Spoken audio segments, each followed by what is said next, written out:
Call this meeting to order. Roll call, please. Vice Mayor Farmer, Here. Councilmember Sandu, Here. Councilmember Campion, Councilmember Lozano, Here. Mayor Lamson. Here. Please stand for the silent prayer and flag salute. Councilmember Campion, will you do the flag salute? After the prayer. Pledge allegiance to the flag Of the United States of America and to the republic for which it stands, one nation, under God, indivisible, with liberty and justice for all. I know. All right, thank you. Dawn, would you replay the statement, please? This meeting of the Galt City Council will be cablecast on Metro Cable 14, the local government affairs channel, on the Comcast, Consolidated Communications, and AT&T UVerse cable systems. The meeting is closed captioned and webcast at www.sacmetrocable.tv. Today's meeting will air Friday, May 24th and Saturday, May 25th at 9 a.m. The City Council meeting videos are also archived on the city's website, and a DVD copy is available for checkout from any library branch. Thank you. Are there any agenda approval additions and/or deletions? I would like to move J2 to right after consent, the Community Benefit Funding Grant. Everyone agrees? Okay. Anything else? Commission on Aging Did you want to move them up to? to after After? benefit funding grant. Want to do it that way? Okay, then we'll do, after that, we'll do the Commission on Aging, which is J1. Okay. We have a presentation by the Measure R Citizens Oversight Committee Fiscal Year 2017-2018 Annual Report.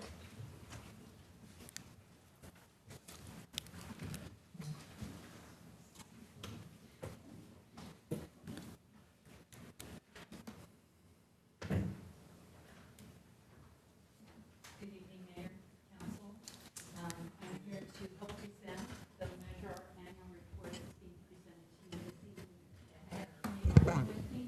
She is one of the representatives of that. They're saying they can't hear you. Just get closer. You get closer if you, There you go. because then they turn it up and it reverbs. Let me know if you can't hear. So the My name closer is you Claire get to the less Tyson. you'll I'm Director of Finance, or the Finance Director here at the City of Galt, and I'm here to present the Measure R annual report. I have Kelly Martin with me. She is a member of the committee. She's here to answer any questions you may have. Thank you. So Measure R, as many of you, as all of you already know, is a half-cent sales tax that the citizens approved back in 2008. There is an ordinance that the council approved that basically provides for a Citizens Oversight Committee. That Oversight Committee reviews the expenditures made against these funds to ensure that they are in compliance with the ordinance. The ordinance states that these monies are to be spent on public safety services above and beyond what is budgeted by the city in this 2007-2008 budget. So before you is the annual report for the fiscal year 17-18. The committee meets quarterly. They've been reviewing the expenditures every quarter. They've asked a lot of questions. They've also received the audited financials, and they've prepared the attached report. Final page of that report shows the revenues, expenditures, and final fund balance for this fund. Other than vacancies, there was nothing unusual about this year. Did you have anything for that? Are there any questions? So the 120,000 variance at the end, that's not the fund balance, that's just how much it differed between years? Correct. So the revenue came in a little bit over what was originally budgeted by 51,000, and then the expenditures came in a little bit under by 69,000. So the 120 is, the fund is better than the budget originally anticipated by 120,000. Okay. So it says we did 3% better on revenues, and then we came under budget 4%, right? That's- Correct? So would you, I mean, the 3%, just curious, is that just better, more sales tax than we thought we were going to bring in? Yes. And we were under because we? any Spent particular less. Well, obviously, but, I mean, is there any particular reason? I mean, are we, I've asked, but I wasn't given a straight answer. Are all the Measure R positions filled right now, or are there any? No, they are not. So how many are vacant currently? 2? 3? Three. 3. Are they all officers? Just what, can you just explain which ones? 2 officers and 1 dispatcher. Thank you. Oh, thank you. I forgot about the dispatcher. So there's 10.5 positions in this funding. Most of them are officers. There's a couple of dispatchers. There's 7 officers, 2 dispatchers, half of a records clerk, and then the professional standards officer. Maybe just for public record, Ms. Martin, could you state the purpose of the Measure R? What's it? Oh, absolutely. So it's to, sorry, it's basically to supplement the police budget so that we can decrease gangs, drugs, that type of behavior in the city of Galt. Okay, thank you. Anybody else? I just have a comment. The budget year that this Measure R is tied to, is it 0708 or 0809? 0708. So we have to keep that minimum level of funding before Measure R money can be used? Correct. Okay.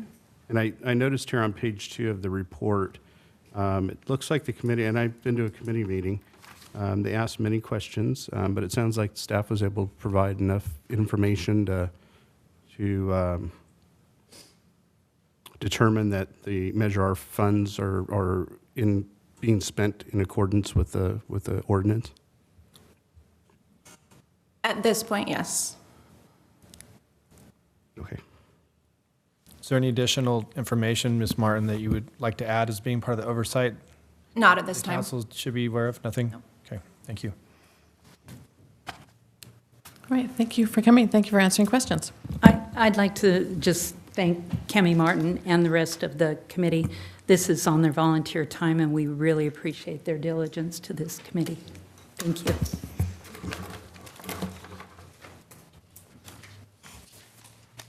All right, public comment?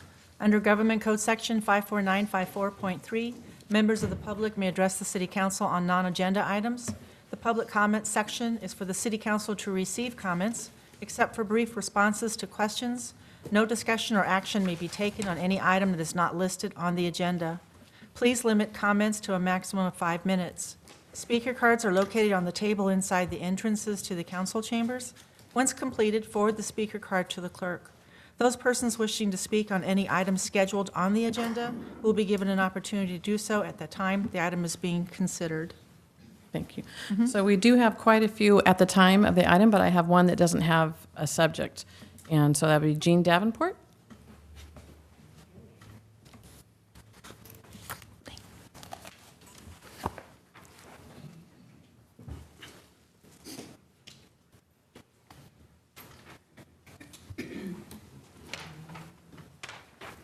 Hi there, I'm Gene Davenport, I live in the city of Galt, and I'm here tonight to discuss the garbage rate increase. I thought I'd give it a couple weeks because you guys had enough to deal with at the last meeting.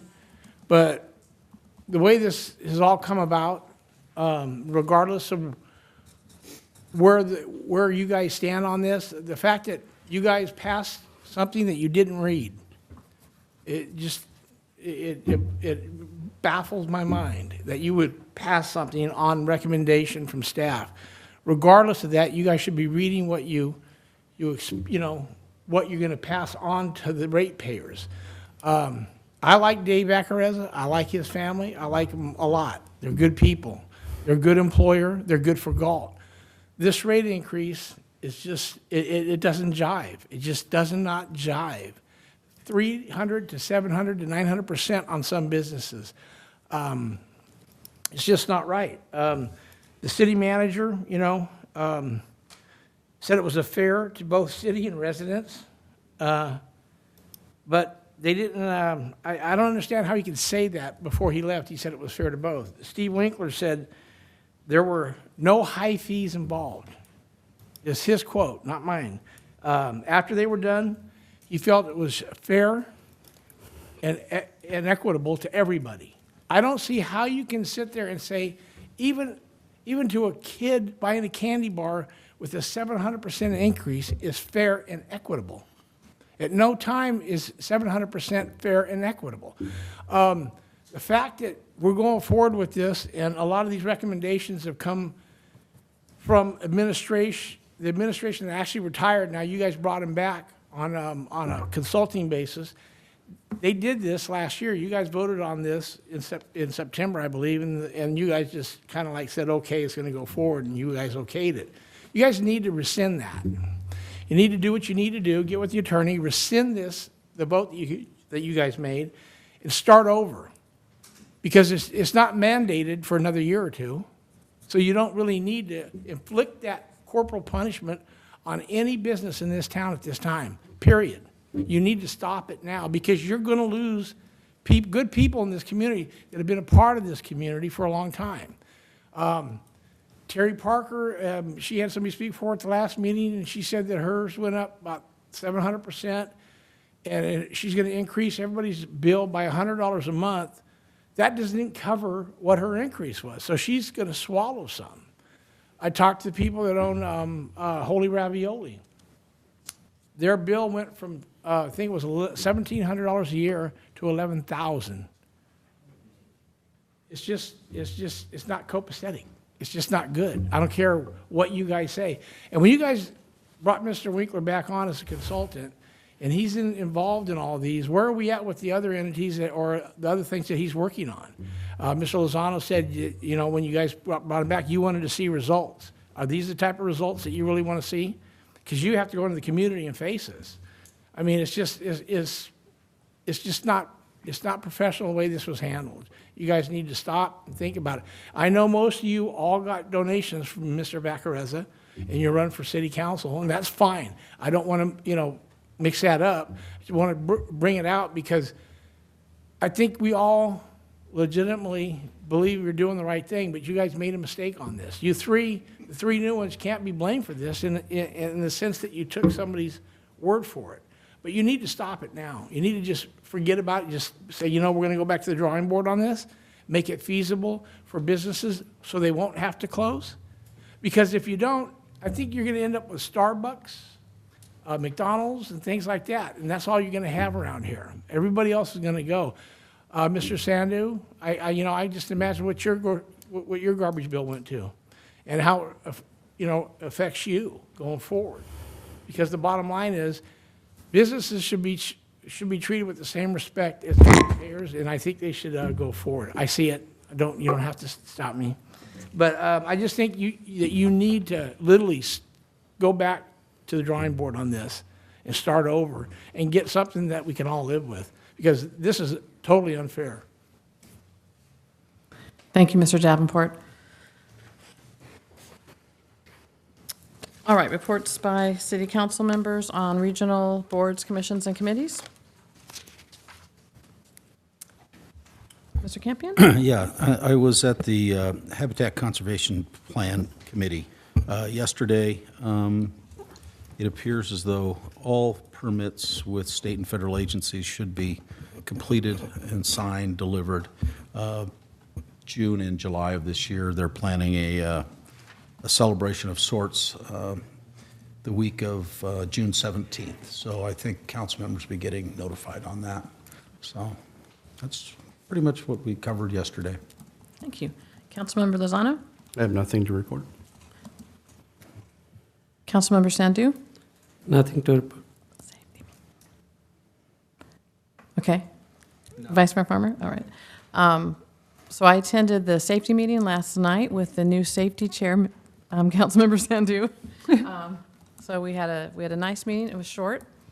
Got some things to look at, and we're working on our year-end report to present to council. Okay. Consent calendar. Can I get a motion to accept the minutes as submitted, receive and file warrants as submitted, adopt a resolution approving the Planning Commission meeting time change from 6:30 PM to 6 PM for the regularly scheduled meeting held the second Thursday of each month, and adopt a resolution, one, authorizing the city manager to execute a 2-year contract with an option for a 3rd year with North Star Chemical Incorporated for supply of liquid sodium hypochlorite in the amount not to exceed $38,000 for fiscal year 2019-20 and $39,800 for fiscal year 2020 to 2021. And number 2, execute a 2-year contract with an option for a 3rd year with SNF Polydene Incorporated for supply of liquid catatonic polymer in the amount not to exceed $35,200 for the fiscal year 2019-20 and $36,000 for the fiscal year 2020-21. So moved. So moved by Councilmember Campion. Can I get a second? Second. Second by Vice Mayor Farmer. Roll call vote, please. Vice Mayor Farmer? Aye. Councilmember Sandu? Aye. Councilmember Campion? Aye. Councilmember Lozano? Aye. Mayor Lamson? Aye. Passes 5-0. Next up is J2, the Community Benefit Funding Grant. Ms. Settles? Community Benefit Funding Grant, the recommendation is to review the community benefit grant applications for fiscal year 1920 and provide direction to staff regarding approval of the funding amounts. City Council started this program back in the year 2012. The first year the program was funded was 2013-14 fiscal year. You have included in your agenda report are the 3 applications the city clerk's office received. The Galt Area Historical Society is requesting $10,000. Galt District Chamber of Commerce, $10,000. And Perfectly Possible is $3,000. Attached to the agenda report are the applications, the policy, and the past awarded grants list. Sorry, I forgot. Yeah, Madam Mayor and Council, because I am actually serve on the board of one of the nonprofits that's applying for this, I'd like to recuse myself from the vote on this. The same thing, Mayor and the council member. I'm also a board of director of the Chamber of Commerce. So there may be an interest of conflict, so I will accuse myself from this meeting. Thank you.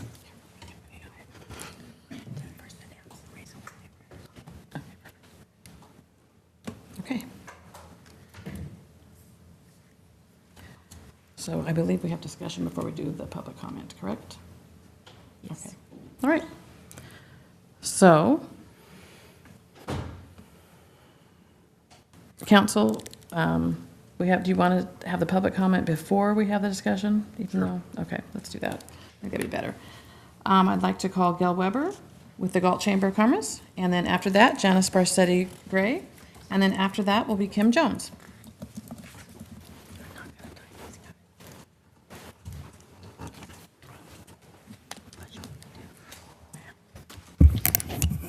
Good evening, Mayor, council members, and small group tonight.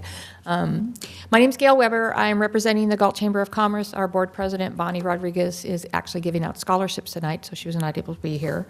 It says in our application that we are planning a citywide event. Galt turns 150 years old this year, and we would like to have a huge birthday party, free to the entire community. You've already granted event sponsorship to close down 4th Street for us, which we greatly appreciate. We are doing some fundraising through selling Galt 150 gear. We have T-shirts, coffee cups, and stuff like that, and they're available for sale online. We have a lot of money to raise. We are trying to raise $30,000. One of the plans we would like to do if we get the grant money is to have a big fireworks display and possibly a big concert in Veterans Field. All this costs money. We are trying to do this as free as possible to the entire community. We have hired entertainers to come. We are paying for a tintype photographer to come and do the do photos. He can only do so many. We are looking for old-fashioned vendors like a hot dog cart and a popcorn wagon, and maybe a guy on one of those those big bicycles and stuff like that. But all these entertainers and stuff cost money. We've got like a kazoo band coming, a banjo band coming. They've got a whole list of entertainers they're doing. But this is a one-shot deal. We only turn 150 years old one time. And we would like to make this event as huge as possible and free to everybody that comes. The chamber is shouldering 100% of the expenses of this event. And since we are not a 501c3, a lot of grants are not available to us. We are a 501c6. So this is one of our few funding sources that we can come to. And that's pretty much about it. Does anyone have any questions? I mean, there's whatever's in our application. I had one question. Under item number 4, it says the overall budget for this event is $35,000. Correct. But then on the front page, it says total project cost $30,000. So I'm wondering which it is. Included in this event is a Lincoln Highway Celebration event. They're coming through the Lincoln Highway. They're doing a reenactment of the old Eisenhower trip. So we have them coming through on the day before. And so part of that is we're hosting them, we're going to feed them, and we would also like to have a celebration of that. So it's basically $30,000 for the actual birthday party, and then it's $5,000 for the Lincoln Highway project. Well, and I'm looking again at item 4. It says 35. Actually, if you add up the numbers, I come up with 25. And then if you add the 5. I didn't do the budget, sorry. I'm just here reading it. Okay. So it's actually, it appears to be $30,000 total, including the Lincoln Way budget. Okay. I don't know. That's what I interpret out of this, though. I was basically handed this today and asked to come speak, so I Okay. have not, Okay. I was not involved in the budget process. Okay. Okay. Thank you. That's all. Any other questions? Mrs. Lano? Thank you, Ms. Weber. Okay, thank you. All right, Janice Barsetti Gray with the, where'd you go? The Galt Area Historical Society. Mayor Lamson, City Council members, members of the audience. I am Janice Barsetti Gray. I'm president of the Galt Area Historical Society, and I'm here on behalf of our nonprofit 501c3 organization requesting your consideration for the, excuse me, $10,000 community benefit grant for our current project, which is renovating the one-room schoolhouse from the Liberty Township, which was built in 1854. The Galt Area Historical Society received this building through a private donation recently. It presently is located on 4th Street between A and B Streets. We have selected a bid from a house mover to relocate this building to the Ray House Museum on Oak Street.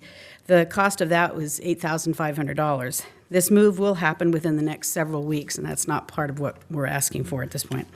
The Liberty Township was founded in 1852 by Chisholm Cooper Fugette from Liberty, Missouri. The town of Liberty was located south of Dry Creek, east of the Lower Sacramento Road or the Lincoln Highway, near what is now Liberty Road.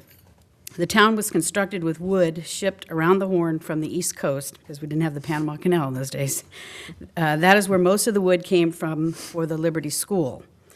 This building is currently on the Historic Register. All that is left of Liberty City is the Liberty Cemetery, which the Galt Area Historical Society owns and maintains, as well as the Elliott Cemetery.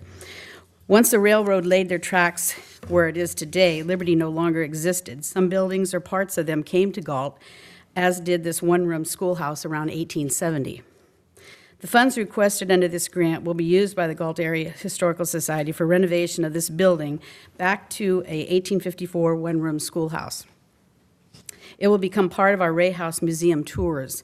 Renovation will require a foundation to put the schoolhouse on. The wood repair will have to match historic construction methods, placement of distressed wood to match the historic facade, repainting the inside and outside, installation of period windows, abatement of any possible lead paint, and purchase of period furniture. We have already had people wanting to give us donations of old desks from that period and some potbelly stoves to match that period.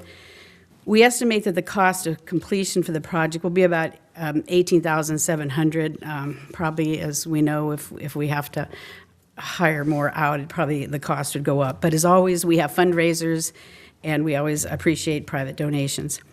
Once this project is completed, the schoolhouse will become a museum to create a learning experience for children and adults. The Galt Area Historical Society has a long and successful history of working with the City of Galt to utilize grant funding to preserve and protect the history of Galt. In particular, the Society and the city have previously worked together to develop the historic Ray House Museum, the site of which we intend to move the schoolhouse. In addition, the city has assisted the Society in the development of aspects of the McFarland Living History Ranch. Both the Ray and the McFarland are examples of successful renovations completed by the Galt Area Historical Society. Both were in disrepair when we took them on as a restoration project. Both have been fully renovated and successfully maintained by the Society over the years. And they both provide the community a view of its past because of the partnership we have built with the community organizations such as the City of Galt. Both sites facilitate the city's efforts to attract people and associated businesses to the city by providing culturally significant sites that attract interest from travelers, regional schools, persons seeking venues for weddings, festivals, events, etc. This all provides an economic impact for our city. The Ray House Museum is the only museum in Galt and is open to the public and schools on scheduled basis. The Galt Area Historical Society has made a concerted effort to increase available activities for the community with specific focus on children to create interesting and fun learning experiences. With this in mind, the one-room schoolhouse will be restored so that children and adults can visualize how children would have learned in the 1800s. I'm personally very passionate about everything our society does. This project for me is one of the most significant that we're taking on. Galt will be 150 years old this year. Liberty would have been 167 years old, and the schoolhouse is 165 years old. I have visions of school desk, teacher's desk, a chair near the front for the teacher, a chalkboard, an American flag with 31 stars, a picture of George Washington, and a picture of the president in 1854, which is Millard Fillmore, school books, school bells, perhaps mannequins of children dressed in period clothes, as well as a teacher and the pot-bellied stoves. I'm watching a lot of Little House on the Prairie to get some ideas. We are a society of volunteers who at times have to work with professionals to accomplish our tasks. I hope that you have the same vision that myself and the Galt Area Historical Society has in renovating this one-room schoolhouse. We ask that you award the $10,000 community benefit grant for this project. Thank you very much. And do you have any questions for me on this? Let me ask. So quite the vision you have. How did it get to that spot? And it's being donated by, I haven't quite nailed that down yet. I am sure it got here, I'm sure they didn't have a mover like we're having to pay. I'm sure it was by a horse and pulling it somehow. I have no idea, but we've narrowed it down to about 1870. At one point, Baxter Sperry, if any of you are familiar with who Baxter Sperry was, she was a school teacher at Galt High. I think she died in 1996, but she had a printing press, and we have a lot of her memorabilia in the Ray House, where she actually made she sketched a lot of the old buildings here in Galt, and so we actually have her dies, and we don't have a printing press, but, so she lived there for a while, but we, at some point I would like to track how it got here, and I don't know, we don't seem to have any historical records on it, so how it got here, but the best, I read some of her books, because she did write books, it was about 1870 that she felt that it came over here, so. wow. And it's being donated by, who the donated it Hankey Trust, to? yeah, the Hankey Trust, yeah. Hankey Trust, okay. So, any other questions for me? No? Great, thank you. Okay, you're welcome. All right, Ms. Kim Jones with Perfectly Possible.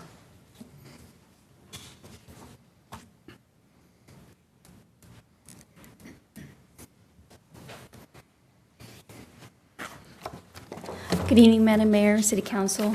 My name is Kim Jones. I'm on the board of Perfectly Possible. We're a nonprofit organization here in Galt that goes out and helps we do what's called TNR, it's trap, neuter, and return. So we go out and trap all the feral cats within any of the community areas. We do a lot of work with Cal Waste. We've done a lot of work with several dairies here in town. I know we've done a lot of work out at McFarland Ranch.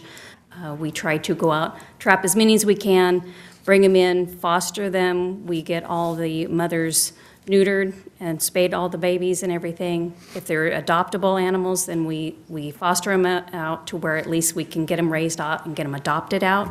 If they're not, then we do obviously have to return them, but at least we've fixed them to the point that there's no population growing like crazy anymore. There's 2 seasons throughout the year that we do this. There's a lot of it that goes on in early March and then September area times that we have one member and her volunteers that go out every single weekend.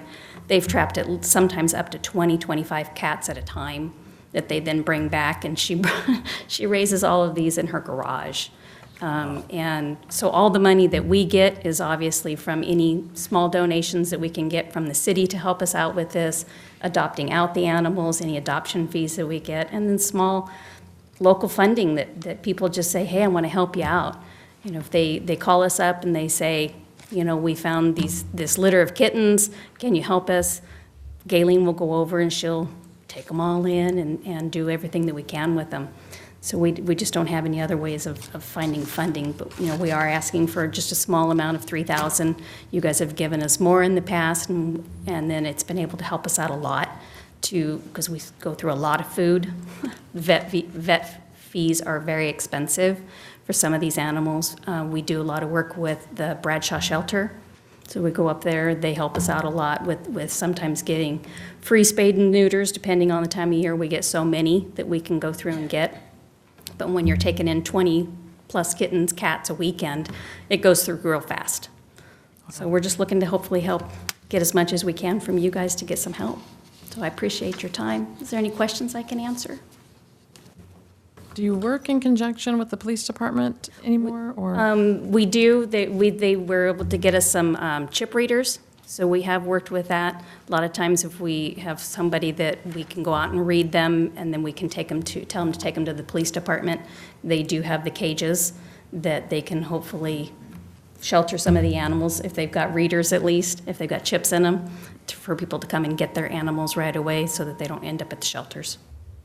All right, thank you. Okay. Anything else? No? Great. Thank you. Thank you so much. Thank you. All right. What do you think, council? I think there's more money requested than we have available. Yeah. You know, and I think they're all very good efforts in the community and for the community. I would be inclined to come up with a method of dividing the monies that are available. Obviously, not everybody's going to get what they want, but I think it would still assist in their efforts. I think they're all great organizations that do a lot for our community,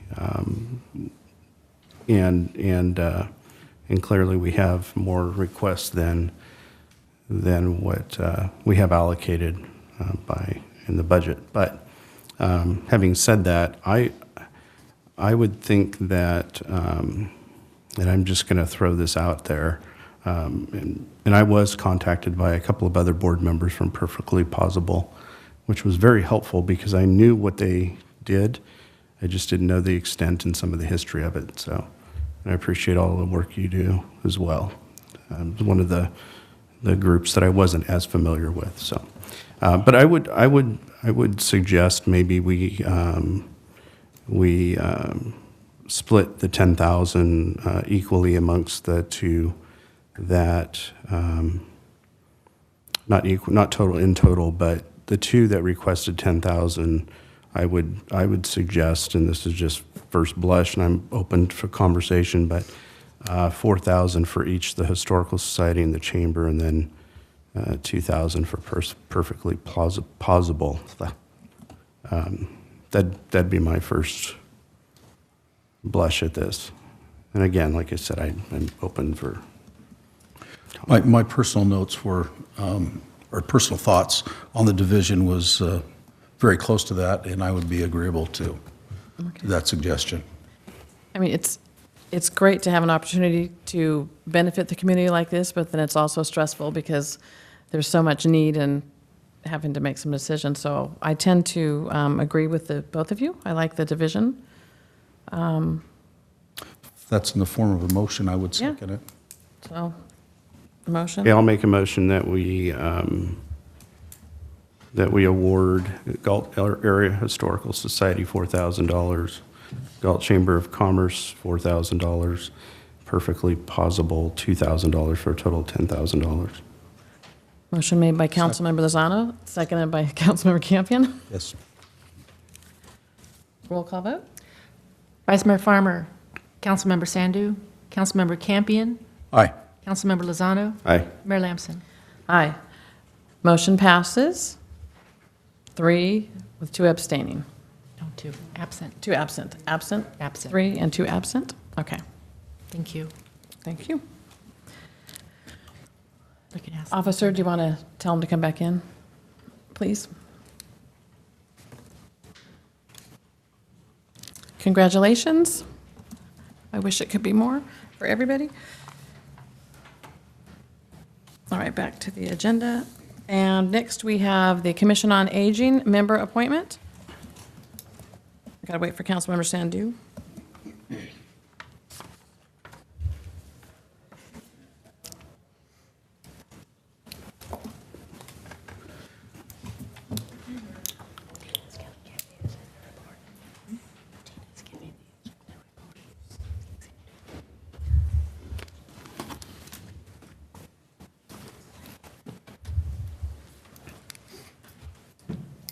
So Bob, did you want to talk on the appointment or just in general? On the commission. Okay. Including the appointment. Okay. Come on up, we'll get ready. So Tina needs to give the agenda report for the Commission on Aging, and then let her do that, and then we'll do the public. okay. But stay right there, you're fine.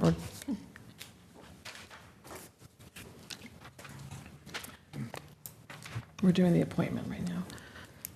Good evening, Mayor and council members. Tonight's report is for Councilmember Sandu to appoint a community member to the Commission on Aging to fill a vacant position with a remaining term ending December 2022. His previous appointment resigned in March of this year due to moving out of state. The city clerk's office received one application from Marie Hall, who is a previous Commission on Aging member. Councilmember Sandu has had a chance to review the application, and we are just needing an official appointment. Yes. Okay. Okay, okay. And we do Thank have you. some public comment on that. All right. Mr. Valier. This is meant for tall people, but whatever. Tina's tall. Madam Mayor, Madam Mayor, Mr. Vice Mayor, City Council members, and Madam Clerk, I want to take this opportunity to thank each one of you for your part in reconstituting the Commission on Aging. I want to thank, in a special way, Vice Mayor Farmer for his steadfast support and action to change the relevant city ordinance. I want to thank you, Madam Clerk, believe it or not, for your action that brought about this eventual change in the makeup of the commission. I know you had to follow the law, and I respect that. I want to thank you, Mayor Lamson, and you, Councilman Campion, for your words of encouragement as my patience with the bureaucratic process ran thin. And I also want to assure you, Councilman Campion, of my continued respect as you wrestled with the decision to vote against the change and eventually did oppose it, because I realized you based that decision on principle. And finally, I want to express my appreciation to all of you who ultimately voted in favor of this change. I realize that this change affected other commissions as well.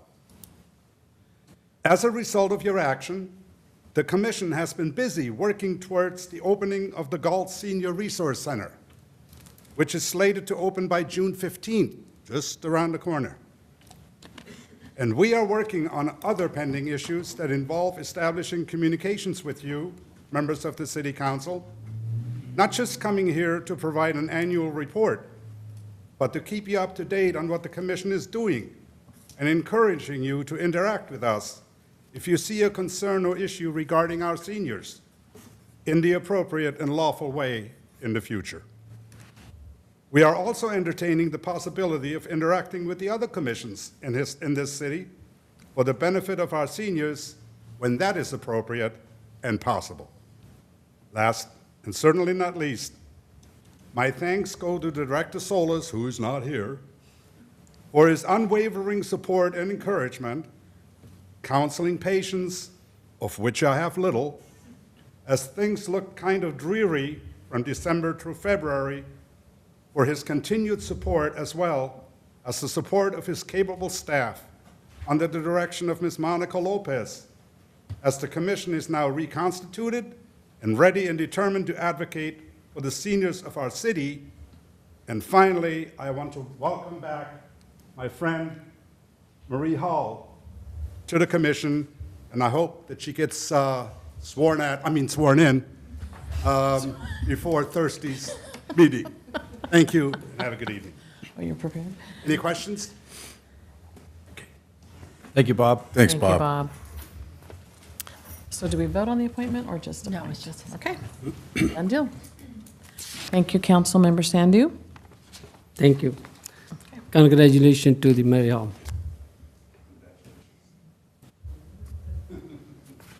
All right, back to regular calendar. Do we don't have any scheduled matters? No. Okay. City Council Office, approve allocation of $500 to the Elk Grove Galt Community Emergency Response Team, better known as CERT, from Mayor Lampson's discretionary funds in the fiscal year 2018-2019. So CERT is an organization that provides medical response and help at a lot of our festivals, and they do this free of charge, and they're funded. It's hard for them to get their funding, so I would like to give $500 of my discretionary funds to the CERT. Okay. Can I get a motion? So moved. Second. Moved by Councilmember Campion, seconded by Vice Mayor Farmer. Roll call vote, please. Vice Mayor Farmer? Aye. Councilmember Sandu? Aye. Councilmember Campion? Aye. Councilmember Lozano? Aye. Mayor Lamson? Aye. Vote passes 5-0. City Manager's Office, authorize an on-call consulting service contract with R3 Consulting Group. Mr. Hagland? Mayor Lamson, members of the council, good evening.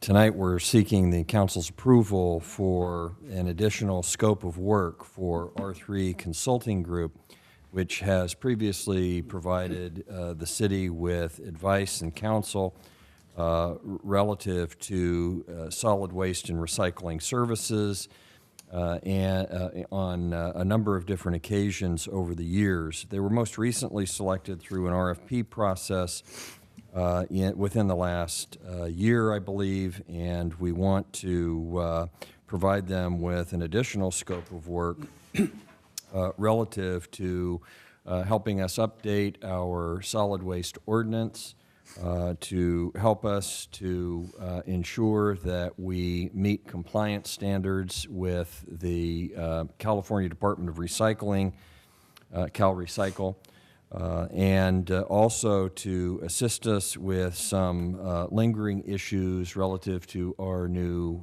franchise agreement with California Waste Removal Systems. I'm not sure if Mr. Selling has anything else to add, but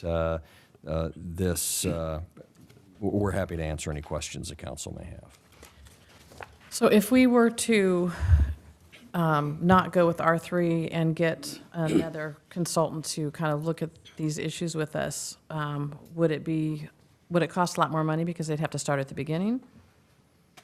Well, certainly another group would have to go through some of the very things that I'm going through, looking at all of the underlying information and documents, and would most likely have to do what I have been doing and Mr. Selling has been doing, trying to reach out and talk with R3 about some of the initial questions we have.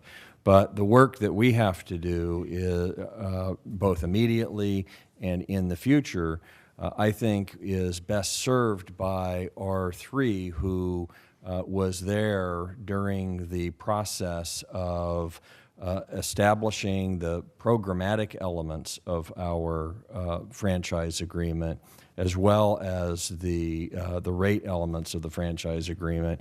And then as we look at modifying the city's solid waste ordinance over the course of the next year, I equate it, just putting on a community development director hat, I equate it to making your, ensuring that your zoning code is consistent with your general plan when you adopt a new general plan or when you adopt changes to the general plan. And so we have a new franchise agreement. We have very significant changes that have occurred at the state level, and we're nonetheless required to have the proper ordinance provisions in order to meet some of those modifications. So they were the group that helped us to define and design those programs.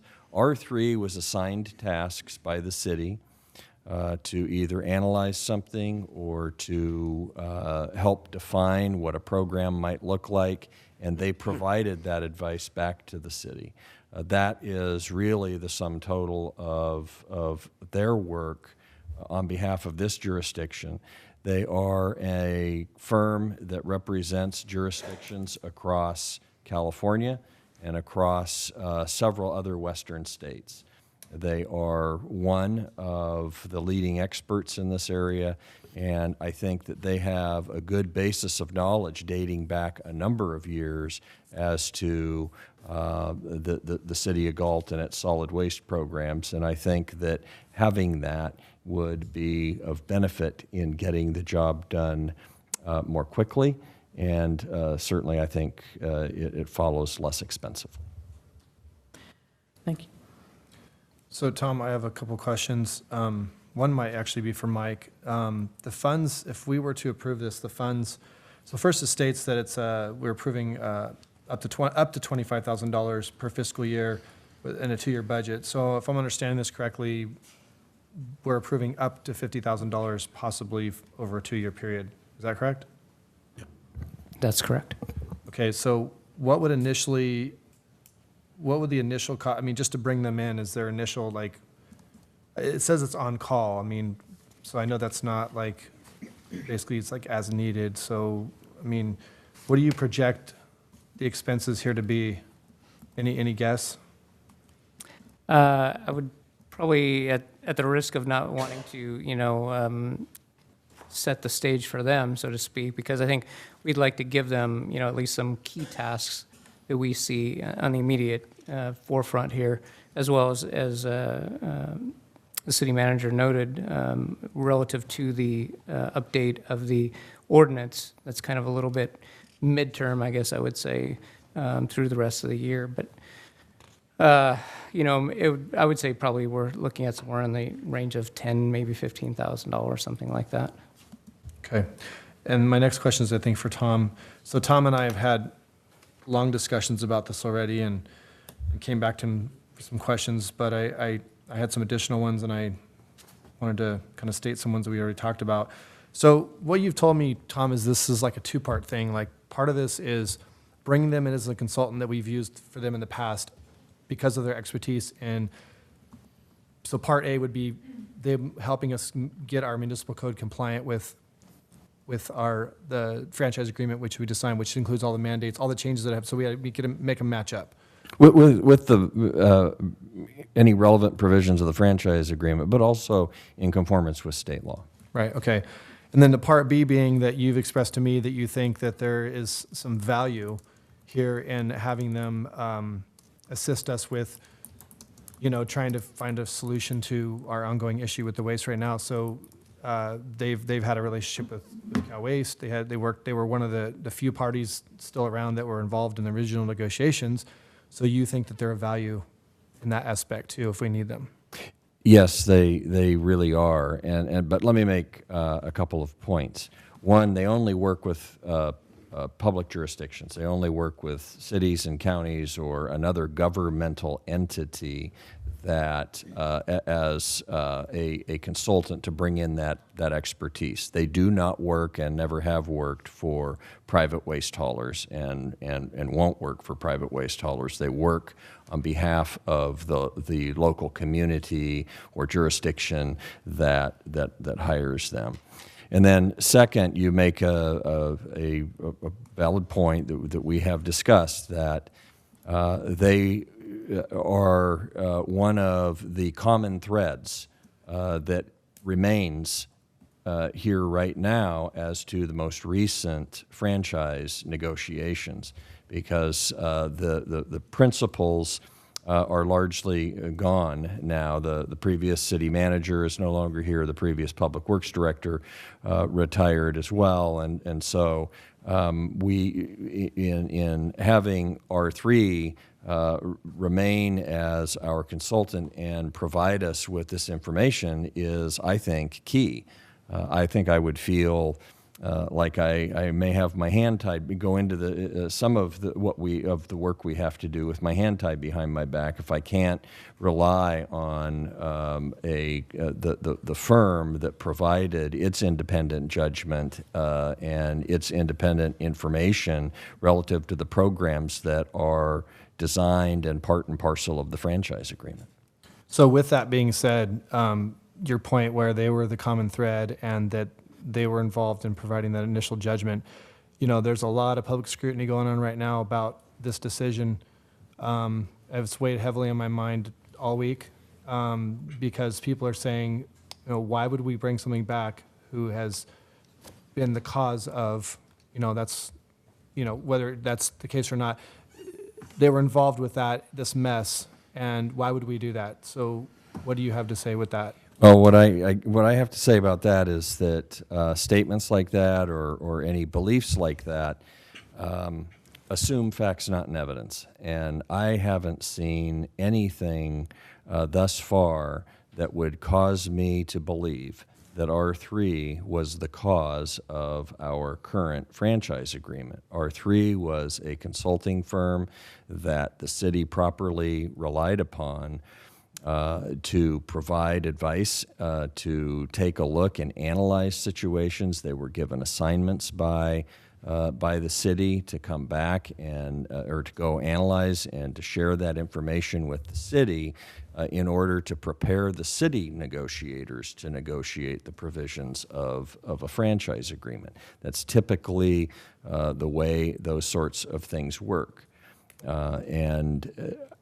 I don't believe that it would be fair or proper, based on what I've seen thus far, to draw the conclusion that the current franchise agreement is or was either negotiated solely only or caused to be negotiated by a consulting firm that was simply on board to provide its independent judgment as to what the city was receiving from the other side and having to analyze. So just to recap on not going out to RFP, I mean, this is, obviously you explained this is more like a timing issue. I mean, to go out to look for a different consulting just to wash our hands of the relationship with this company, obviously for me, one of the most important things is to resolve this waste issue we got. And to go look elsewhere because of the timing that the time frame we're trying to work in here as quick as possible, we could be adding considerable time.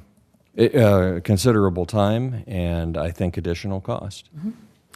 Well, Tom, I have to say, this is one of those moments where I look at both and I say, if I don't approve this, then I'm going to be, people are going to say you didn't do everything you could to try to resolve what's going on with, the Part B of this. And I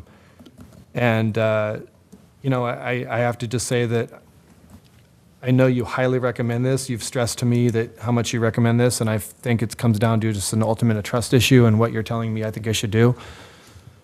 So I appreciate you, being straight with me that way and tell me. And so for that reason, I personally think that's something that I think we have to do. Well, and just let me follow that statement up by saying that if at any time I became uncomfortable, if there was the discovery of a new piece of information that caused me to believe different, I'd be back before this council to address that as regards R3 Consulting. But I think that it would be important to know as well that this is a group that represents many California jurisdictions. They have represented many jurisdictions in this county and in San Joaquin County alone, and they do that again from that position of independence. And thus far, I have not seen any reason to believe that was different here during the most recent franchise negotiations. All right, thank you, Tom. All right, do I have any other? Councilmember Campion, anything? I'm good. Councilmember Lozano? I'd like to hear from public if we have public. Okay, I think I've got one. Before I comment, yeah. Okay, Councilmember Sandu? Yeah, I will, Tom, since you highly recommending that company back, we can hire that company back. I see they have a good reputation. For the last franchise contract they have with the city, I do understand there was a staff involved, there was a council involved, but they was not how heavy they was involved on that contract to looking at the contract is to be fair, because I believe their statement somewhere is a fair contract, is a franchise contract. And when we going back, for example, the same issue is not something they will be bringing the same evidence. We can say the same thing, how we trust this R3, especially for that specific region. I'm talking about we also going to get back with the other thing too, but how we can reach that conclusion if somebody already make the decision, this is a fair contract. So I don't recall, or I don't know that I have seen that same thing. Perhaps if I did, I'd be able to comment more specifically to what you're asking. But let me put into context how agreements like this ultimately produce themselves. These types of agreements are typically about the makeup of the governing body that is considering those matters, the direction given to a staff by that governing body. It may be about the specific recommendations given to the governing body by a staff. The elements of a franchise agreement and the costing of, if you're just solely looking at costing, so I mean, the elephant in the room is obviously the rates, and there is dissatisfaction in the community regarding the commercial rates that are in the franchise agreement.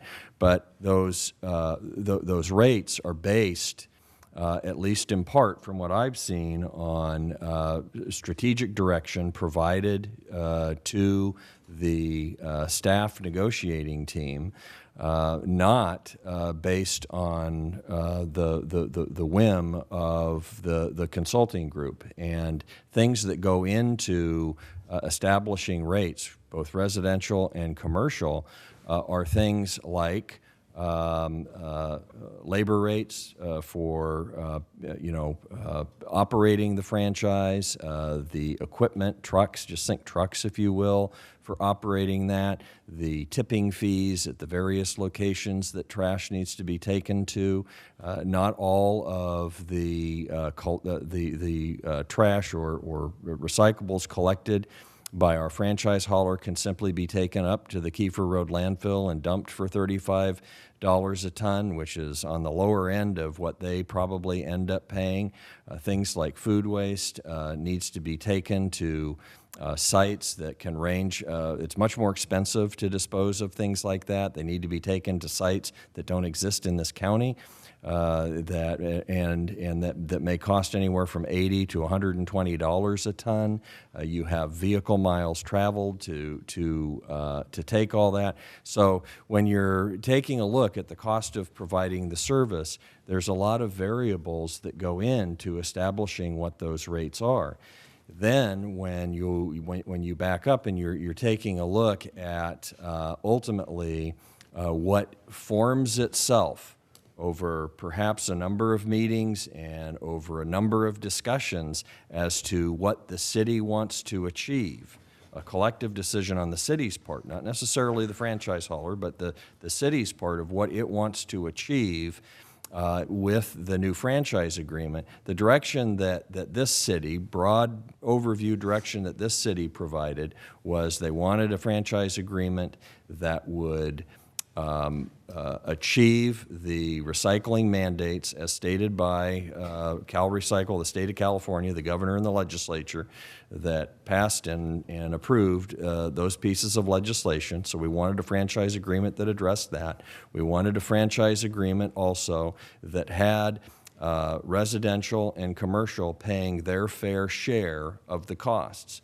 Those are not just words, those translate into costing variables that are going to be plugged in to a methodology to come up with rates. Another variable that is clear and present but hasn't been stated so far as I'm aware is taking a look at the size of our commercial universe of commercial customers. I think there may be something around, and it might be just under 180 commercial accounts that Cal Waste picks up for. And so when you're identifying the costs, the overall cost burden of picking up commercial trash in your own, or the commercial operation, and you're only applying that across a universe of 180 accounts, now all of a sudden the math is going to have those rates be different than if it was being applied over 300 accounts or 500 or 1,000. And so those are some of the variables that don't easily translate when you're comparing to Stockton or even to Lodi or to Sacramento or to some other area. But those are the things that are involved in the mathematics. And one of the things that, candidly, I want R3 to be able to do is to develop a report that would walk us through some of that in layman's terms and have us all be able to know and confront the calculus of these variables and how they interplay jurisdiction to jurisdiction, and certainly how they play a role in with GALT. But first and foremost, what we want to try to do is pick up where we left off, try to address this commercial rate structure, and see if we can work with our franchise hauler to make to see if there's room to make some form of a modification.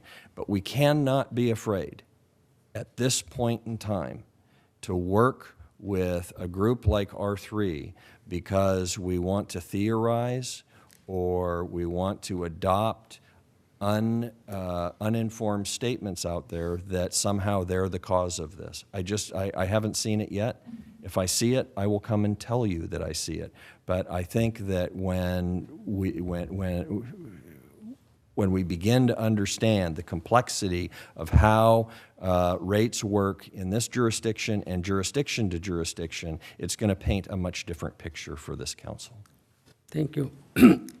And one more question, just not a question, just clarification, because I believe we talked to each other just for the public. When there was a franchise contract, when R3 involved, and I think for Cal Waste, they pay $50,000 and we pay $25,000.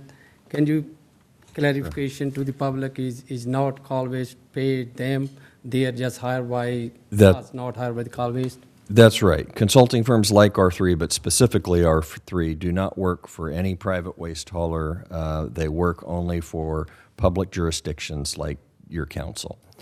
And so similarly, if I put on my community development director hat, when a development comes in or a developer comes in and they want to build a shopping mall or they want to put in a grocery store or a subdivision, they may need to complete an environmental impact report as a part of that. It's just part of California law again.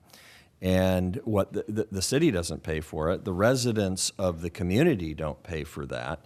Who pays for that is the developer, but the city hires the consultant because the consultant will work for the city. Why?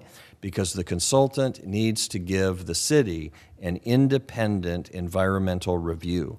If they work for the developer, there's a conflict of interest.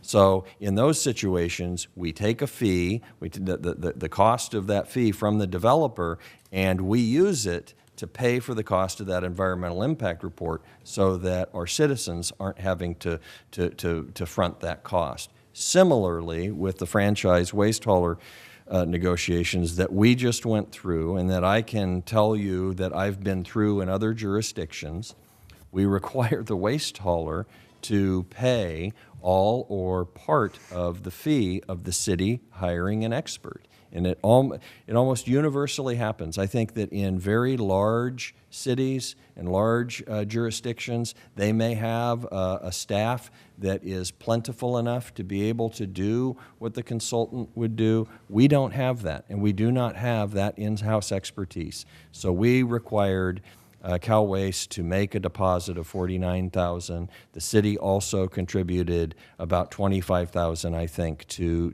that cost. That was a choice that was made at the time. But R3 worked only for the city, and Cal Waste was required to cover part of that cost. Thank you. All right, public comment. We have Cammie Martin.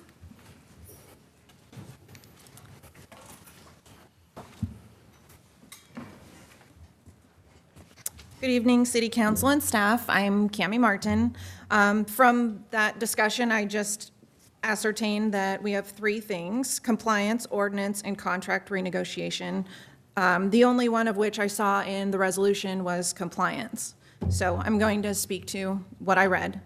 I stand before you tonight to speak regarding the resolution authorizing the city manager to execute an on-call services contract with R3 Consulting Group. In reading the resolution, it is very specific as to what it covers. It provides authorization for the city manager to execute this contract at a cost of $25,000 each per year for this year and next year for a total of up to $50,000. Further, it specifically states, whereas additional guidance to help ensure compliance will be required in the provision of waste and recycling services to the community. In a nutshell, we want to pay R3 to ensure that we're in compliance. However, per Article 6 division requirements of the City of Galt Cal Waste Agreement, Cal Waste is already required to fully implement and achieve set diversion goals, provided there are no reasonable justifications for why they're unable to meet goal. My point is that what is being requested here is already assigned as the responsibility of Cal Waste. Essentially, as this resolution currently reads, we're requesting to pay R3 up to $50,000 over the next 2 years for a service that Cal Waste is already contracted to perform. Additionally, while there are many feet at which blame can be placed for the recent wave of dissatisfaction with this contract, R3 is most certainly included on that list. From what I understand, R3 failed to bring to the attention of staff or council that some of the trash recycling rates would be increasing to some 400, 500, 600, 700 times their current rates. One would think that such an impact would be worthy of at least one bullet in a PowerPoint presentation, given their role, consulting. In looking at R3's history with the city, I would hope that current council and staff would take a long, hard look at what is necessary to ensure compliance, given how tonight's proposed resolution is written.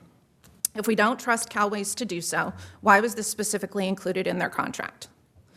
In closing, I want to change gears and quickly go over something that I brought to the attention of council and staff many times in the past: the city website.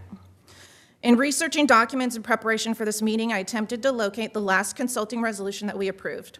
Again, to consult with R3. This time it was back in 2017 and for 3 years to the tune of $100,000. I was not only unable to locate the document, but the links that were embedded in the agenda, which are supposed to lead to the agenda-related documents, all went to a sign-up sheet for the Bird Festival. To say that I'm frustrated by the lack of access to city documents would be an understatement. To have to send a request to our city clerk for anything and everything is a waste of city resources as well as my time. I can certainly understand why something as seemingly simple as a lack of access to public documents would easily discourage constituent participation in this arena, and wish to formally request action be taken to ensure reasonable access to the public. Thank you.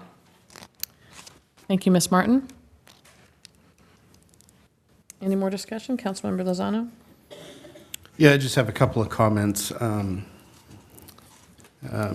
first want to thank the community for coming out, our commercial customers for coming out and voicing your concerns about the rates. I want to thank staff and interim city manager Hagelin for getting on this pretty quickly. I know we've been working pretty quickly on this, at least for the last 2 weeks since the last council meeting, and then to have an item quickly come back on that we could discuss our thoughts related to the waste rates is impressive. So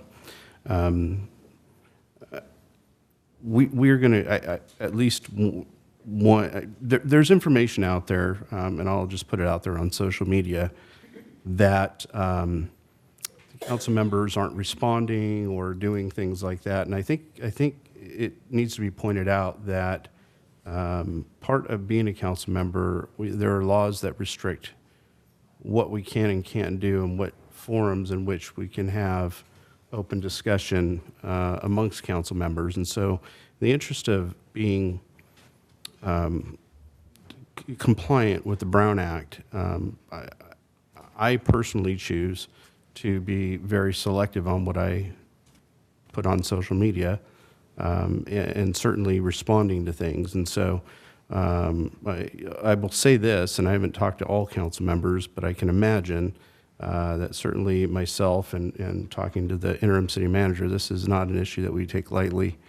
We certainly want to do whatever we can to help support our local businesses, including our waste removal contractor, franchisor, because they're a big part of the city as well. And so I just felt it important to say that. I know we had some public comment at our last council meeting and certainly at our workshop last week, but it was a little frustrating at the last council meeting to not say a whole lot because it wasn't an agendized item. And I hold that very near and dear to my heart, because I think and I'm going to go a little off topic here, city attorney, but I think the Brown Act really provides for open discussion in a public process, and that to me is important that we help maintain that, because if things aren't agendized and we have a discussion about it, people that didn't see it on an agenda because it wasn't on there didn't have an ability to participate. So we will do, I'm sure we will do what we can to address this issue, not only from the city level, but in working with our local businesses to ensure that we can continue to have a prosperous city. So I'll stop there, but and as it relates to R3, we hired an interim city manager, and I feel, Tom, you've been really upfront, have dug deep into a lot of issues, not just this one, and I trust your judgment. And so I would, and if something comes up, I would have expected that you would say that you'd come back and let us know. So I feel comfortable voting to approve this tonight. So, thank you. Thank you. And I appreciate the speed of staff coming in. I know you guys have put in a lot of hours, probably a lot of overtime. And, I've said before, the businesses are the heart of our community. We get that. They support everything, and we just want, including Cal Waste, and we really want to work together. But we're limited in what we can say publicly. And in a group, we have to do it at council meetings. So just be patient with us and know that we're working with and working on this. Since this is such a big topic and part of a larger topic, I want to touch on one other thing. I did have a question similar to what Ms. Martin asked regarding why would we bring R3 in to work on something that Cal Waste has already contracted to do. But for me, I really am mostly concerned with the Part B of this, and I feel like, it's necessary to help with fixing the issue here. I would like to note that a lot of people don't realize that, Tom, when you were in Galt in 93, what year? Right. That you actually were involved in negotiations with Cal Waste at that time, correct? So this is not your first rodeo with this, especially with the same franchisee. So when you come to me or in the council and you recommend things about a complex solution like we're dealing with right now, it weighs heavily on me, your recommendation, because again, I'm not an expert in that by any means. And, and no matter how much I dig and how much research I do, it's still, at the end of the day, I would like to make a quick statement, just real quick, because I feel like last time we weren't able to. But, there's a lot of information, there's a lot of people talking out on the internet and online, coming in public. There's a lot of blame going around about how we got to where we are. And I think it's really pointless to even dig around on that. I think that, I think there's a lot of blame that could go around. People have blamed the old council, they've blamed the old city manager, the staff, the consultant, they blamed Cal Waste, they blamed the new council, they blamed the businesses themselves for not paying attention to their mailers, they've blamed the chamber for not speaking up and arguing on behalf of businesses. Everybody's getting blamed. And I think that it doesn't fix anything to keep blaming. I think what we need to do now is we need to roll up our sleeves and do what we can do to fix what's going on moving forward. And there's been people saying that because the city doesn't come out publicly, and I personally will say that I have been on Facebook a little bit and tried to put some facts out there, but they seem to have gotten buried very quickly in the stream from days ago, and people forgot what I put. But people are saying, well, we're not posting anything. They haven't heard anything. It's like crickets from the city. We don't care because we're not talking, because we don't say anything. We're not doing anything. I can tell you that nothing could be further from the truth. The city manager, the city attorney, staff, everybody has been working super hard to explore options with this. There has been open dialogue with Cal Waste, and our city, together with them, we've sat down, my council member Sandu and I sat down with the owners of Cal Waste in a meeting a couple weeks ago, and it was a good dialogue, and I think we all want the same thing. We all want to try to see if there's something, okay? So I believe that, the public needs to know that we all want the same thing. We want to find a solution. We want to find a solution as fast as possible. And I think this resolution tonight with R3 is part of that, because our businesses are begging us for quick action. It's a very complex situation. It's difficult to understand, and there's a lot of working parts with this. If anybody saw our budget meeting last week, we had a $1.3 million deficit. So on top of trying to fix something, we have that on top of that. So it makes it even more difficult. But I can tell you, there has not been a single day in this last 3 weeks that I personally have not spent time either talking to a business owner, talking with a city manager, talking to citizens, making phone calls to other city councils, talking to mayors of other cities, talking to other waste companies, doing research, emails, phone calls, in person, all the time. It's all I've been doing for 3 weeks. I have immersed myself in this, and that's all I think about at the moment. So for businesses and the citizens to say that we don't care, we're not doing anything just because you don't see and we don't publicly say it, I want to tell you that we are. And the council and the city do care about our businesses, and we want to fix this. And all I can say is that we're going to try, and we can't make any promises, but we're going to try. And if any of you know me and what I've said in the past and what I'm about, is that when I say I'm going to try, I'm going to do it. So I appreciate, everybody's patience on letting us try to solve this, and I appreciate Tom and our staff that have been working on this for your super hard work on this so far, and I hopefully will continue, and we'll try to come to something very soon, I hope. So I just wanted to put that out there. Okay, can I get a motion to adopt a resolution authorizing the city manager to execute an on-call consulting service agreement with R3 Consulting Group for consulting services related to the provision of solid waste and recycling services with a maximum of $25,000 per fiscal year, and authorizing an appropriation of $25,000 per fiscal year in the current 2-year budget? So moved. Second.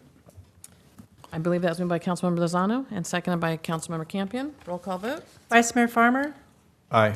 Councilmember Sandu, Aye. Councilmember Campion, Aye. Councilmember Lozano, Aye. Mayor Lamson. Aye, motion passes 5-0.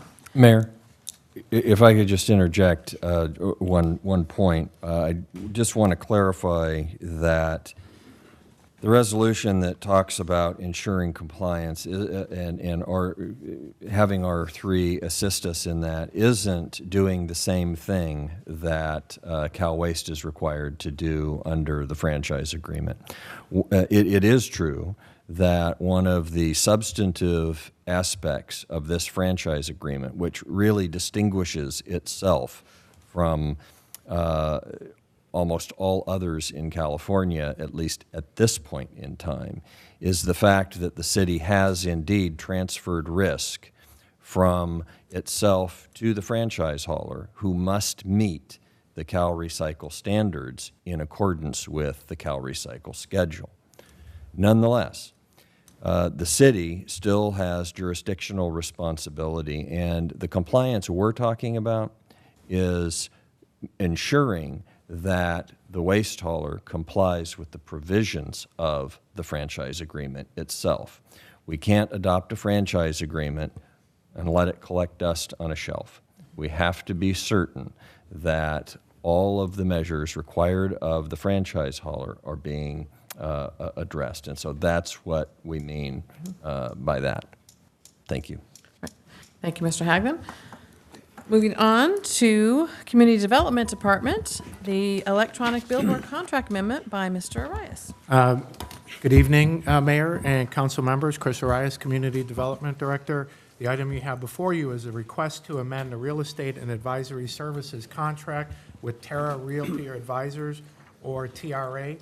TRA is the consulting firm assisting the city with the electronic billboard at 500 Fairway Drive.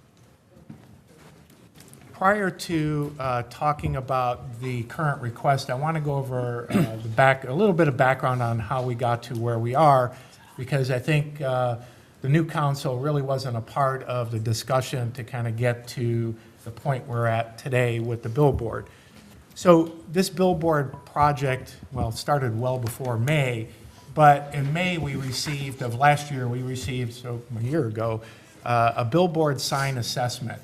And that sign assessment basically evaluated 3 sites in Galt along Highway 99 to evaluate whether or not they were good for placement for a billboard. So the sites we looked at were 99 in Twin Cities, Highway 99 at A Street, roughly around where the high school is, and then 500 Fairway Drive. The site at Twin Cities and by the high school proved to be poor. Visibility was poor, and in particular, the high school site was in a Caltrans landscape district, and I'll explain that a little bit later. But the site at 500 Fairway Drive proved to be very good for placement of a billboard. In fact, for those who've been here for a while, there used to be a billboard, a static billboard out on that site. So with that site assessment, the city council gave us authority to go out, or actually to enter into an agreement with TRA for a contract to go out for a request for proposal services to seek sign companies to place a billboard at 500 Fairway Drive. But prior to going out for that RFP services, we had to do some work internally. Our code did not allow for billboards, so we had to amend the code to allow for billboards. And also, Caltrans regulates billboards along the freeway, so we had to make a couple changes to the site at 500 Fairway Drive. We had to basically rezone the site from public quasi-public to commercial, because Caltrans only allows it on commercially zoned properties. And then because we had to do the rezone, we had to do a general plan amendment from public quasi-public to commercial. So that general plan amendment, rezone, and zoning text amendment required a lot of activity. And so those meetings you see on the right-hand side all supported that. A planning commission meeting in September, That meeting was continued. One of the items they recommended is that we go to a Parks and Recreation Commission, which we did the following month. And then that same month, we came back to Planning Commission for a recommendation to council on those entitlements. And then council approved those in November of last year. And then in December was the second reading of the rezone and also the text amendment. And I think that's the meeting most of the new council took part in. So that was the only shot you really had at it. So for me, the meat and potatoes of what we did to pave the way for the billboard was really the zoning code update and the text amendment.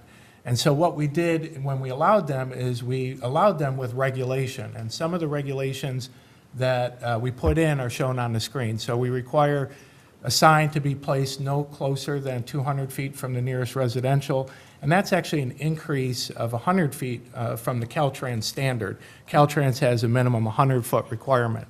Then we have a distance of 1,000 feet from other digital billboards, 500 feet from a static. Then we placed size limits on the actual sign face they can have. And then the other is not located in a Caltrans designated landscape freeway district. I mentioned that a little bit early.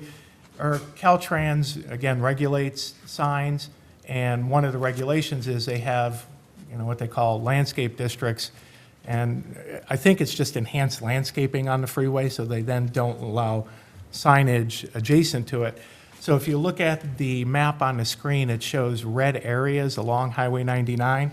Those are designated landscape districts with Caltrans. So Caltrans would only allow signs in the green portions, but then zone commercial.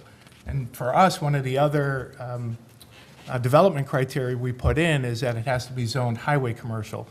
So with a mixture of poor visibility, not located in a landscape district, the correct zoning, we think that it's very limited on where another sign can be placed. I believe in the existing city limits, the only additional sign that may be able to work is at the Simmerhorn commercial site. So when the city expands north of Twin Cities on 99, I think that does change a little bit depending upon the zoning that goes up there. But currently, the only site remaining feasible for another sign is at that Simmerhorn commercial site. And then lastly, we require a development agreement for entitlement from the sign company. So after paving the way for a billboard sign, we then issued the RFP. We issued that in December last year. I think we sent out over 20 RFP requests to sign companies. We received 3 responses to our request. You see Veal Outdoor Advertising at the top, and this is a summary, obviously, what they proposed. They proposed $5,000 a month lease rate or 20% of gross revenue, whichever is greater. They have a reimbursement inclusion as well. Mesa Outdoor was somewhat similar, $4,000 per month lease rate or 25% of gross revenue, whichever is greater, and also another reimbursement. And Clear Channel was clearly the superior offer. They had a $9,000 a month lease rate, but what they did differently is they offered an option. We can go with a flat $9,000 a month lease rate or go with a $6,000 per month lease rate with 25% of gross revenue, whichever is greater. None of the others offered that option. They basically had the minimum annual guarantee with a percentage of gross revenue, whichever is greater. So then Clear Channel also offered the reimbursement and then some processing costs. Clear Channel, I would say that we're in process of negotiating a different lease rate. What we responded with was we wanted to equal out to about $100,000 a year minimum annual guarantee with some option of having gross revenue. So we're currently in the process of negotiating with them on that. What I like about the Clear Channel offer too was that it was at the maximum that we had predicted in the earlier communication with council. When we were coming forward to council, we had estimated an annual lease rate of $50,000 to $100,000 per month. So it was nice to get the maximum we thought we would receive. Per year. And so then those dates on the other side basically are related to that RFP process. So Chris, you said per month, but you meant 100,000 per year. Oh, yes, thank you. That would be nice. I'm like, whoa. Thank you. So that's that. So that leads us to where we are today. We're here at City Council seeking a contract amendment. The contracts we have currently with TRA, or we've had, were the initial contract for the billboard sign assessment of $4,500, an RFP services of $11,000, and now we're asking for an additional, this is the second amendment, for $5,000 to do lease negotiation and also entitlements. So the total to date would be what you see there, the $20,500. The money does come from Parks and Rec, the 06 fund, but it should be noted, as mentioned back here, all of the companies basically included a reimbursement cost. So if we do move forward with a company to do build and maintain a sign on that property, we are reimbursed for these costs. If we don't do anything, then the funds do come from Parks and Rec, and we would incur those costs. So the next steps are, we are currently in review of the lease agreement with Clear Channel. Once the city and Clear Channel are close to agreement on the lease and the other agreements, we will come back. Well, actually, Clear Channel will submit a city application. Once the application is submitted and goes through staff review, we will then schedule it for Parks and Rec Commission and Planning Commission for a recommendation, and then to City Council for final consideration. And that concludes our presentation. We're asking Council to adopt a resolution authorizing the city manager to amend the contract with TRA, and Scott Sheldon with TRA and staff will be available to answer any questions you might have. Okay, any discussion? Rich? I have a couple of questions, Chris, and I apologize, I didn't get with you ahead of time on this. A couple of questions just to bring us up to speed as we are over a year into this project, right? Right. What was the genesis of this? Was this someone coming to us asking to put a billboard up? Or to look No, into this it? was staff-driven, looking to replace a billboard that was on-site and looking to generate additional funds for the city. Okay. So that interest early from a variety of different staff resulted in going out with that, getting that sites assessment to evaluate sites to see if they were feasible. Okay. And how far, I'm glad you went back to that map, because how far is that from those residential, how far will it be? 250 feet. That seems awfully close. I mean, even, I don't know what 250 feet is on that map, but anywhere on that property seems awfully close to those, Yeah. to the residents there. Certainly not the commercial, but the residential community right behind it. That's somewhat concerning. Have we done any outreach to that group? We have, I mean, we've noticed all the meetings that were going forward. We did have some people attend the meetings that we've had in the past. I know the homes there have gotten the notices. You're right to be concerned about the proximity to the residential, because we are too. One of the other requirements we put in the development standards in the code is light limitations. So one of the biggest impact they're going to have is if it's bright. And so we do have specific requirements for light levels on the sign. And then also in early discussion with Clear Channel, we believe that the way the sign is going to sit on the site is basically going to be angled away from the residents, so that any light that is generated would be focused toward the freeway and not toward the residences. Okay. And Can I just, Can I ask ahead. you one more thing on the light? Answer one more thing. Because I know your daughter plays softball. Have you ever driven by the softball fields at night? They're pretty bright into the residents, and this will be a lot less intrusive than those softball lights. Yeah, and I would say in general, light levels is kind of a pet peeve of mine. For new development, we really pay attention to, spillover for light. We typically require development to have full cutoff fixtures to come down, not only to not impact the nearby residences or nearby uses, to really limit trespass on the night sky. So we try to pay attention to the light levels. So the requirement is that they got to give us a photometric so we can see what those light levels are coming off that sign. And so you can measure that stuff and see what it is they're giving off. Okay. And one last question, or I guess, yeah, it is a question. When going through this process, was there consideration of who the target market would be that would rent space on this sign? And here's why I asked that. You know, we've been talking a lot about, and I know it's $100,000 a year. I get that. But one of my concerns is we've been talking about sales tax leakage into other communities. In my mind, and I had this conversation with the interim city manager today, as part of the conversation, I can really envision companies and corporations from other jurisdictions that have businesses in other jurisdictions buying time on our sign that we're getting $100,000 a year and losing potentially much more than $100,000 a year into a different community. I don't know that this type of advertising would be necessarily conducive to some of the businesses that we have here in our community. Like, I can't imagine that, you know, a family-owned small restaurant would be able to afford to rent space. And so was that considered as a point? It was a discussion, but I think you are correct that it is hard for a mom and pop to afford the time on that billboard. We do plan to give a discount to chamber members to help encourage them to, you know, advertise on the sign.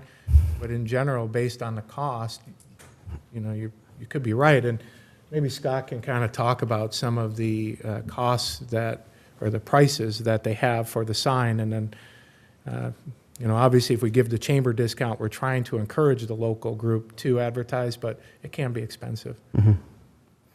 Well, and I drive by a freeway sign like this every day, and I don't see a lot of Galt businesses advertising on that sign, and that's a sign that if you're coming southbound, leads right into our city. So, again, you know, I understand it's $100,000 a year, and we could really use that right now. But I'm just having a hard time with just those couple of things that Understand. that are stumbling blocks for me, at least. Okay. Does he want to answer? I guess I hear what you're saying, Rich. I guess I don't see the competitive nature to the same businesses, mom and pops in Elk Grove, Sacramento, advertising. So I don't know that it's a level playing field when it comes to the advertising community. You know, I think I know which signs you're talking about. I mean, the car dealership and up near Kaiser, I think, or Mack Road, there's a couple of them. I don't know what's going to be advertised on there, but I have a feeling that there are companies and corporations that are huge and that can't afford that. So I don't know that the competitive nature of the advertising would really have, and it may have an effect. The thing that would discourage me, it would be nice to have local businesses in Galt, whether it be big or small, whether it be Walmart or Starbucks or whatever, advertise in order to attract those participants or those potential clients here in Galt. So, I mean, I'm just not sure. So I actually was following this from way back when it was in the old council. I agree with a lot of what Rich was saying, and I also kind of agree with what Kurt was saying. I really don't think this billboard is about advertising for Galt businesses. I agree with Kurt in the respect that I don't think that the businesses that are going to be able to afford to be on there are going to be somebody that's going to compete with a business here. With the exception of maybe a couple, like if somebody's driving down the road and they're saying, hey, we want to, it's late, it's 11 o'clock, we want to get a hotel room, and they see the billboard, they go, oh, next, 6 miles ahead, there's a something, and they're just going to keep going and frequent that hotel instead of the ones. But let's be honest, the position of this billboard is not helpful to businesses in Galt. You're pretty much through all the main exits in Galt. By the time you see the billboard, you would literally have to just swerve off the road to get off on Fairway and backtrack into town. So I don't think that, advertising on that billboard is going to be something. For me, it's just about the money the billboard brings in. I think it's always been about that. I think, we would be naive to think that we're going to advertise on there. I do know that there's going to be some, I was under the impression that we were able to maybe do some advertising for the market and maybe some events that Galt's having. We're going to get some time on that billboard too, a little bit. That's correct. That's correct. Okay, so that's an advantage. So for me, originally, when it was like, we're going to be promised 50,000 to 100,000, I was just like, okay, well, it could be 51,000. To me, it's like, do we sacrifice our skyline for $51,000? I have to be honest, I like the fact that it's 100 now, and then we worked up that number. But the bigger picture here for me is this. I think, in regards to what Rich was saying, we're unfortunately, this happens with a lot of things that get presented to council. We get into a certain point where it's like, we're at a point where it's like, you really can't say no anymore at that point because you've already got vested money. We're 16,000 in this thing right now, and if we approve this tonight, we're going to be 20. If we decide that we just don't like the billboard or public outcry is not in favor of it, and we decide to not approve it, then we just cost Parks and Recreation $20,000, which they can afford a penny at this point.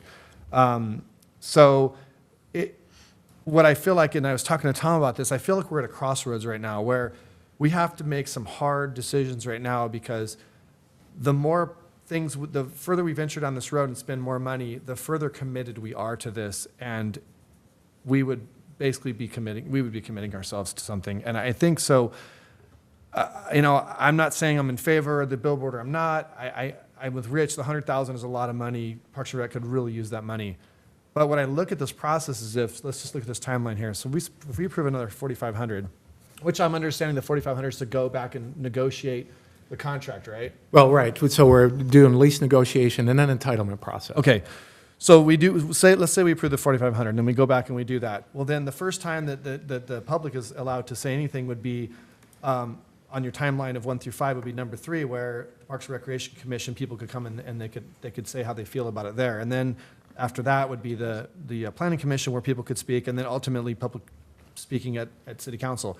We're at the tail end. We're right at the end. It's like, I almost feel like I go buy 5 acres of property and I pay for all the permits and all that, and then I go tell my wife, hey, we're gonna build this house, and she's like, I don't want a house right there.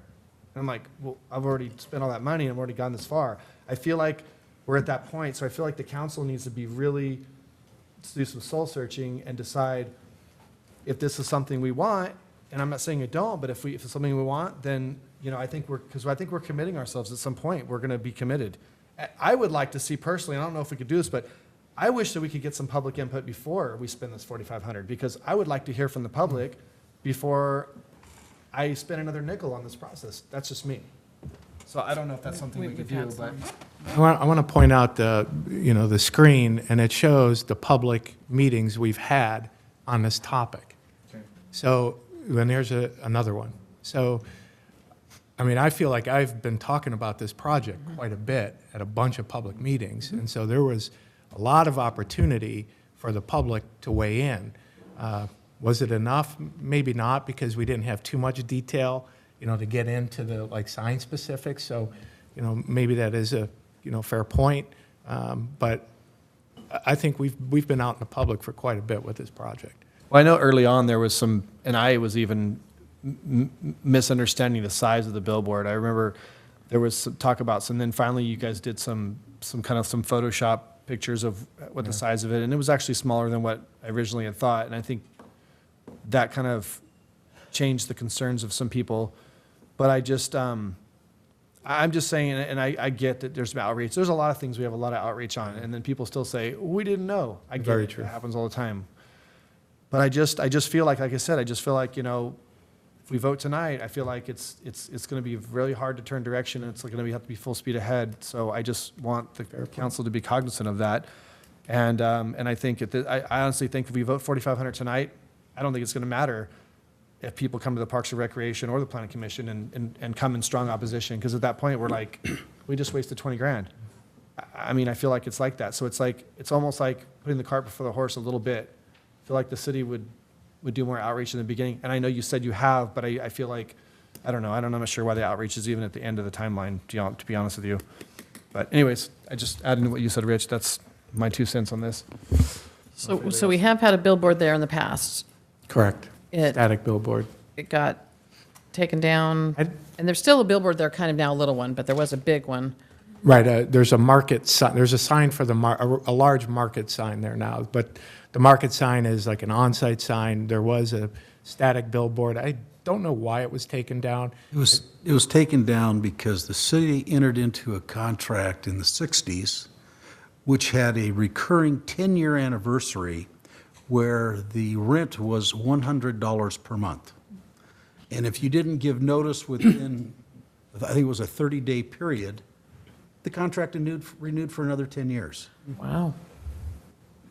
I had discovered that, calendared it, and then about 6 years later, we canceled it. So, but it was one of those things that was buried in records. So they took it down. So we gave them notification to vacate the property. Okay. I think that was 2008. Yes, yeah. What- That's why it's no. Okay. So it's not going to, And I know you would know that because you've been around since like, I was right in the middle. one last question I had is regarding the ordinance. So we changed the ordinance for the billboards to allow for this, right? Correct. So I had talked to Tom about this, and he said I would need to clarify with you. So when we changed the ordinance, did the previous ordinance say we couldn't have billboards and we changed it to allow billboards, or was it just changed to allow digital billboards? No, it's to allow billboards. Billboards, period. Correct. So we went from not allowing billboards to now we are. Correct. But they're limited in where they could go. Right, with the spacing and all that, right? Yeah. So it's very difficult, but you bring up a good point. If we were to not pursue what we have here, it wouldn't prevent somebody else then from coming in behind and then coming forward with a proposal. Now, you could feel free to, I guess, consider that, but Well, my thought on that would be, because I'm not a fan of billboards, and never once have I said, oh, I love that city we traveled through with all those billboards. I mean, I just, so it's a catch-22, it's a lot of money. I was thinking like, well, if we're allowing billboards now, like maybe if this billboard were to proceed forward, we can maybe change our municipal code back and not allow any other billboards. we certainly, be a you council certainly could vote. do that, absolutely. Oh, I understand, I'm just Yeah. throwing that out there. Maybe they can't. And there's only a couple spots that they're even allowed by Caltrans when he showed the map. Well, and by local ordinance. Right. Because they all work to constrain locations. So based on, again, the red per Caltrans, you can't go there because it's a landscape district. The green, Caltrans would allow, but based on other criteria, it won't necessarily work. So for example, because of other existing billboards, once we come in here, no other billboards would be able to come in south of, in this area here. North in this green area, there's very limited highway commercial zoning. There's only one highway commercial zone up in here by the old Royal Delta, but there's already signs there, so nothing can go there. You travel up, there's no highway commercial zoning here. It's all residential on the east side, and on the west side, I will make sure not to zone it highway commercial. It's actually light industrial for the expansion of the industrial park. So the only other commercial properties you have up here are up around Arco, well, hopefully Arco at some point. The visibility is just very poor. There's no place to put it, because we looked to put a sign up there. So the only possibility left is in this highway commercial location right here. And even that is unknown. They would have to go through the process to figure that out. If somebody came to the city and wanted to put a billboard up and it was in one of the areas where it's allowed, it doesn't have to be council approved. If Yes, it does still, It's gotta even go through even that if same- it checked all the boxes, we'd still have Correct. to It approve still it. comes through to council. It's got to go to planning commission for a recommendation, and then city council for approval of the agreement. Okay. Correct, the lease agreement. So, as planners, we're trained to hate signs. I mean, we see them as their visual clutter. They get in the way of the view shed. So by nature, we tend to not like them. So we look at like Highway 99 and what is the impact of a sign on Highway 99? And frankly, I think the sign becomes the view shed. The developed world becomes the view shed on Highway 99. It is not, this is no disrespect to the road, it's just not the most scenic road we have. Now, would I recommend putting in a billboard along a preserve on 99 or 5, or certainly like on Highway 1, where you have more scenery? Absolutely not. But again, to me, the built-up environment becomes the view shed, and 99 certainly embodies that. You said you noticed, you reached out to the people that live in that closest area. So that, what is that? Is that no, that's not Melody. What street is that? Glendale, it's Glendale. Glendale, right, Fairway Glendale, Drive. yeah. So you said you reached out to them, like they got something in the mail or Right, what? they had something in the mail. So we do, from the project site, a mailer of 500-foot radius. So everyone within that 500-foot radius receives that notice. We did have business owners located further down Fairway come and really oppose the project. They felt that the billboard would distract from their existing monument signs, so they thought the billboard would hurt them. We looked to see if there was any data to support what a billboard does to existing signs, and actually I think there's no data out there, but after talking to people, it seemed to be that the billboard could actually help them because it actually puts eyes toward that side and maybe helps them see that. You're talking about Giddens Brothers, the giant thermometer and all that? And the car wash. You know, actually, I was on a planning commission that time. I don't think so anybody from residents. No residents showed up. Only from Right. business. I think the one business. Yeah, but the absence of the residents doesn't mean that we won't protect them, because really the role of planning is to avoid land use conflicts. So when we avoid those land use conflicts, we'll work hard to make sure that whatever we're doing doesn't impact those people sleeping at night. And the residents behind Burger King, are they zoned commercial? There is a band of commercial zoning Houses. where Yeah. Burger King is, but behind him is residential. It's not commercial? No. Okay. I thought somebody told me their house was commercial, they were going to open a business. Okay. Do we exhaust that? All right. Okay, let's get a motion to adopt a resolution authorizing the city manager to amend the real estate and advisory services contract with Terra Realty Advisors Incorporated to increase the compensation to TRA by $4,500 to assist the city with lease negotiations and entitlement process for an electronic billboard at 500 Fairway Drive. I would recommend that motion. Made by Councilmember Campion. Can I second it? I'll second. All right, roll call vote. Vice Mayor Farmer? Was there a second? Yeah. Lamson? Not listening.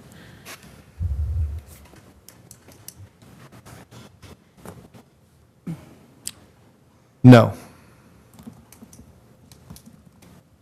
Councilmember Sandu? Yes. Councilmember Lozano? Campion. Campion? Yes. I lost my, Lozano? No. Thank you. Mayor Lamson? Yes. So motion passes 3-2. All right, city council meetings of July 2nd and August 6th.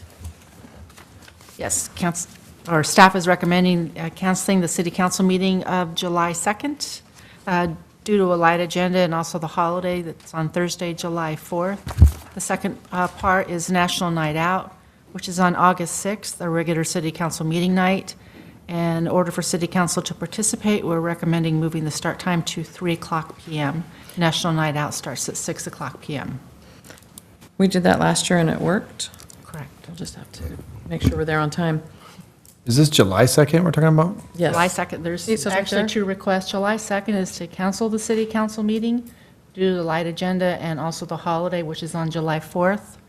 The second part of the request is to change the meeting time of the August 6th meeting to 3:00 p.m. I am in favor of the meeting on the 6th, or the one for the National Night Out. But, I mean, how do we know that far in advance if the agenda is going to be light? In addition, I know I won't be here. Okay. City, we have a internal document to plan our calendar out. 60 days at least in advance, if not longer. But things do get added, though. Correct. I mean, in light of things going on right now, there could very well be something. How many meetings do we have between then and there? 2? Correct. 2 meetings between the now and the 2nd? Last year, we canceled the July meeting as well during the week of 4th of July, and changed the meeting time of the August 6th to 3 o'clock PM. All right, that's the only question I had. I was just Okay. concerned with how far out it was. Any other discussion? I'll make a motion, do we need a vote on this, right? Sure, you want to make the motion? I'll make a motion to cancel the July 2nd meeting and to change the time of the August 6th, 2019 meeting to 3 o'clock. Second. Okay. Made by Councilmember Lozano, seconded by Councilmember Campion. Roll call vote. Vice Mayor Farmer, Aye. Councilmember Sandu, Aye. Councilmember Campion, Aye. Councilmember Lozano, Aye. Mayor Lamson. Aye, motion passes 5-0. Thank you. All right, any comments by staff? Should we start with Ms. Tyson? Nothing further to report. Thank you. Mr. Selling? Yes, thank you, Mayor. A couple things. Just wanted to recognize that this week is international, I guess I'll say International Public Works Week.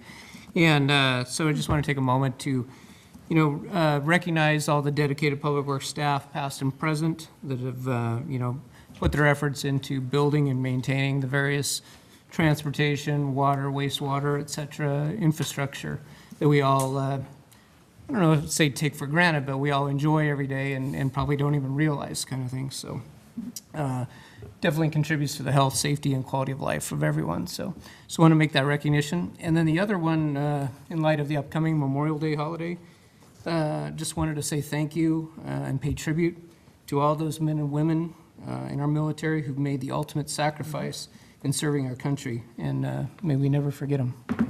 Thank you. Mr. Rice? One item, we had presented the Carillion Boulevard Master Plan to Planning Commission this month, and I wanted to let you know that we are starting the environmental process for it, and then we will bring that to through the entitlement process closer to the end of the year. So I would think that would be presented to you all by hopefully December of this year.